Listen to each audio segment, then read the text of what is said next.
Are you aware of why South Africa exists as a country, but there isn't a nation called East Africa or West Africa? Explore a rich history, colonial goals, and the resilient spirit of a continent. Prior to the creation of arbitrary borders by map makers, and before the concept of South Africa was formed, this vast southern tip of the continent was a vibrant mosaic of diverse peoples and flourishing civilizations. It was the ancestral home of the Khoisan, the continent's oldest inhabitants, whose rock art whispers tales from millennia past. Here the mighty Zulu kingdom rose, a testament to military prowess and intricate social structures. The Xhosa, with their rich oral traditions and deep spiritual connection to the land, thrived in the eastern regions.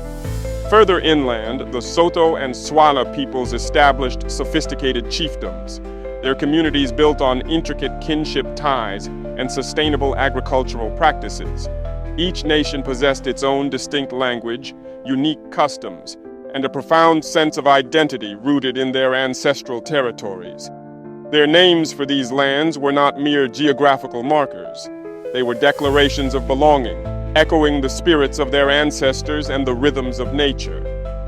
The year 1652 marked a pivotal moment, forever altering the trajectory of this southern land. It was then that the Dutch East India Company, driven by the lucrative spice trade with Asia, established a refreshment station at the Cape of Good Hope. Initially, their intent was purely logistical, to resupply their ships on the arduous journey around Africa. Yet this small outpost, a mere speck on the vast landscape, harbored the seeds of an expansive colonial enterprise. What began as a temporary stopover soon morphed into permanent settlement. The Dutch, who came to be known as Boers or Afrikaners, gradually pushed inland, seeking fertile lands for farming. This expansion inevitably led to violent clashes with the indigenous Khoisan and later the Xhosa, as ancestral lands were seized and traditional ways of life disrupted.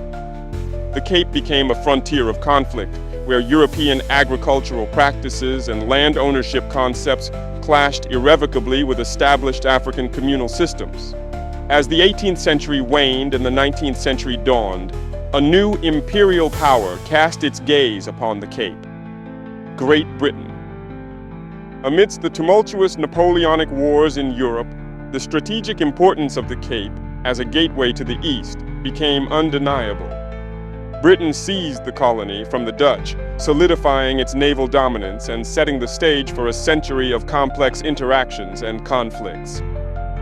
The British presence brought new administrative systems, the abolition of slavery, and a different set of colonial ambitions.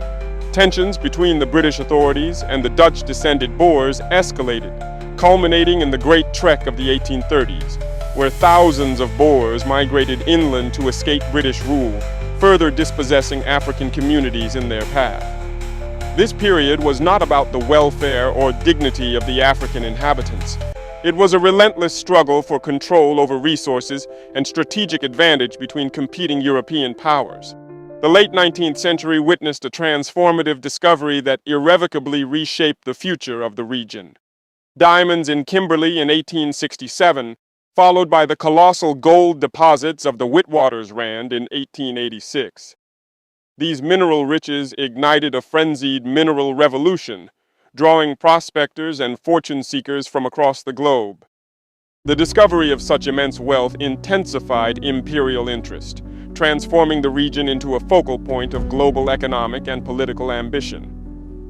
Britain, ever keen to secure its economic supremacy, tightened its grip, leading to the devastating Anglo-Boer Wars, 1880, 1881, and 1899-1902. These brutal conflicts, fought between the British Empire and the Boer republics, saw the widespread use of scorched earth tactics and concentration camps, leaving a lasting scar on the landscape and its people.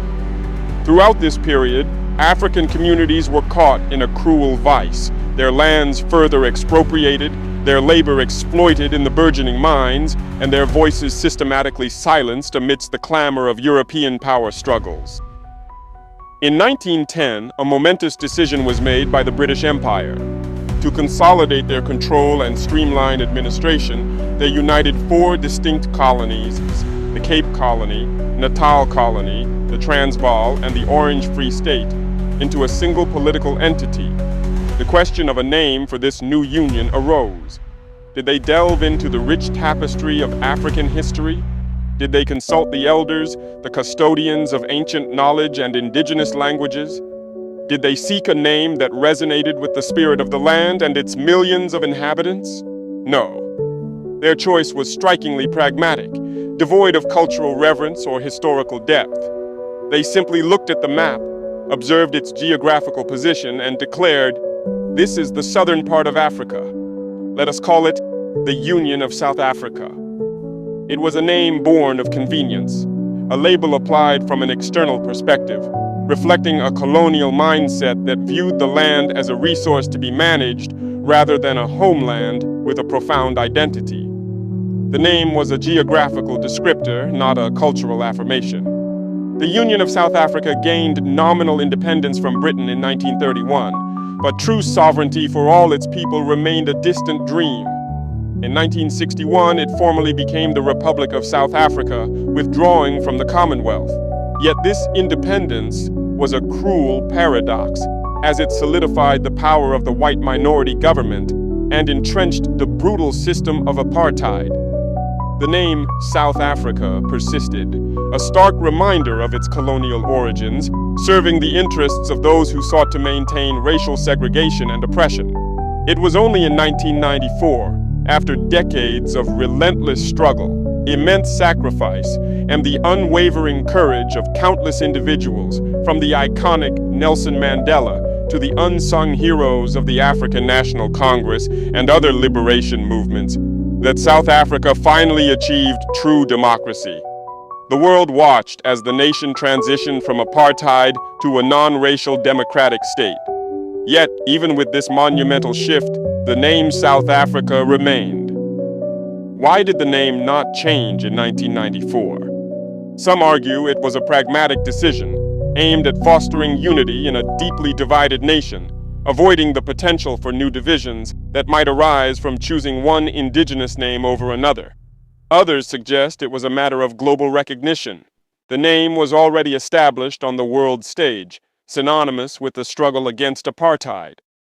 However, a deeper truth resonates. A name carries the indelible shadow of its history. South Africa still bears the imprint of colonial imposition, a name not born from the soil or the collective identity of its diverse peoples. Contrast this with nations like Zimbabwe, whose name, derived from the Shona Zimba Zamabwe, means house of stone, honoring an ancient civilization, or Botswana, named after the Tswana people.